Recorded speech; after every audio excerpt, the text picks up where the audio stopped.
Nandigama municipal chairperson గా 10వ ward councillor Mandava Krishnakumari ఎన్నికయ్యారు. తనకి అవకాశం ఇచ్చినందుకు అధిష్టానానికి మండవ కృష్ణకుమారి కృతజ్ఞతలు తెలిపారు. నందిగామ అభివృద్ధి కోసం కష్టపడి పనిచేస్తానని ఆమె చెప్పారు.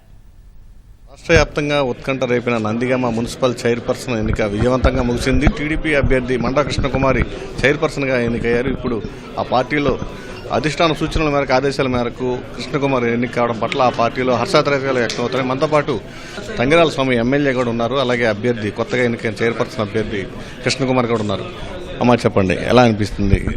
చాలా సంతోషంగా ఉందండి. మున్సిపల్ బోర్డు ఎన్డీఏ కూటమి కైవసం చేసుకుంది. అందరి ఆమోదంతో ఈరోజు మండవ కృష్ణకుమారి గారు చైర్మన్ అయ్యారు. చాలా సంతోషంగా ఉంది. మీరు పసుపు జెండా ఎగురుద్ది నందిగామ మీద అని చెప్పారు, అది ఇప్పుడు సాకారం అయింది, ఎలా అనిపిస్తుంది? నందిగామ నియోజకవర్గంలో పసుపు జెండా ఆల్రెడీ ఎగరేస్తాం, ఎన్డీఏ కూటమి జెండా. మున్సిపాలిటీలో ఈరోజు ఎన్డీఏ జెండా ఎగరేస్తాం. చాలా సంతోషంగా ఉందండి.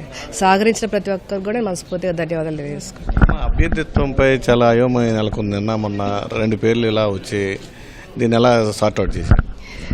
నిన్నటి వరకు చెప్తున్నాం కదా, ఆశావాహులు చాలా మంది ఉన్నారు. ఫైనల్ అభ్యర్థి మీద ఒక డెసిషన్ రాలేకపోయాము. తర్వాత మేము అధిష్టాన దృష్టిలో మేము ఏదైతే నిర్ణయించుకున్నా చెప్పడం జరిగింది, అది ఆమోదం వచ్చింది. ఫైనల్గా తను కొత్తగా చైర్పర్సన్ ఎన్నికైన కృష్ణకుమార్ కూడా ఉన్నారు. అమ్మ, మీ కంగ్రాట్స్. ఫస్ట్ ఏం చేయబోతున్నారు నందిగామ మున్సిపాలిటీ? నందిగామ బాగా అభివృద్ధి చేస్తామండి.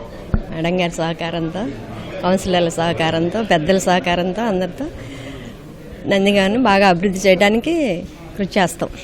అంటే అధిష్టానం మీ పేరుని పరిశీలన తీసుకోవడం వల్ల ఏమనిపిస్తుంది? వాళ్ళందరికీ, పెద్దలందరికీ చాలా కృతజ్ఞతలు తెలియజేస్తున్నాం. కృష్ణకుమారి మనోగతం మొత్తం మీద నందిగామ మున్సిపాలిటీని అభివృద్ధి పదంలో పయనింపజేస్తానని అందరి ఆశీస్సులతో చైర్మన్గా ఎన్నికయ్యానని ఆవిడ ఆశాభావం వ్యక్తం చేస్తున్నారు. కెమెరామెన్ ఎంఎస్ఎన్తో సూర్య, ఈటీవీ విజయవాడ.